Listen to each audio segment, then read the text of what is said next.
Yeah, I think it's actually vitally important because, particularly in this part of the world that we're in, there is a strong tradition of music and song and verse and things, and without having it in the early stages within primary school, I think we're going to lose a lot of those traditions. I mean, we have things like the pipe bands and things locally, but there's actually not very much provision for music in this area at all. We have no music specialist. So visiting groups like this are perfect and really fire the kids up.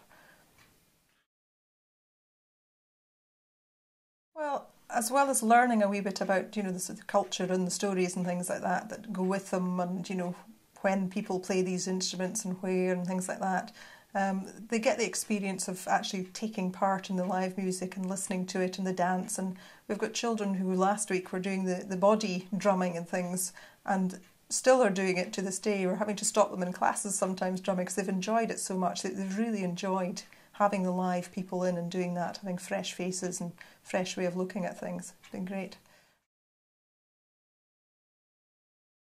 Well, again, it's bringing a fresh light on ways of doing things that staff maybe wouldn't have thought of doing with the children. Or indeed, as I said already, the children, we don't have the expertise of music in this area anymore, which for an area out here which had, such a culture and background of music, particularly things like violins and pipes and stuff, it's a real loss that we don't have that.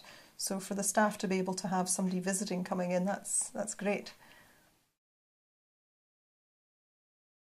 Definitely give it a go. I wasn't sure what to expect and didn't even really know, what the words meant when I first heard about it. But again, partly because we don't have an awful lot of music on the go locally, I was game for it, and it's been great. The feedback from parents, staff, and the children has been very, very positive. A lot of them are keen to go and try some of the instruments and things themselves, and they're still telling the stories that they've heard as well.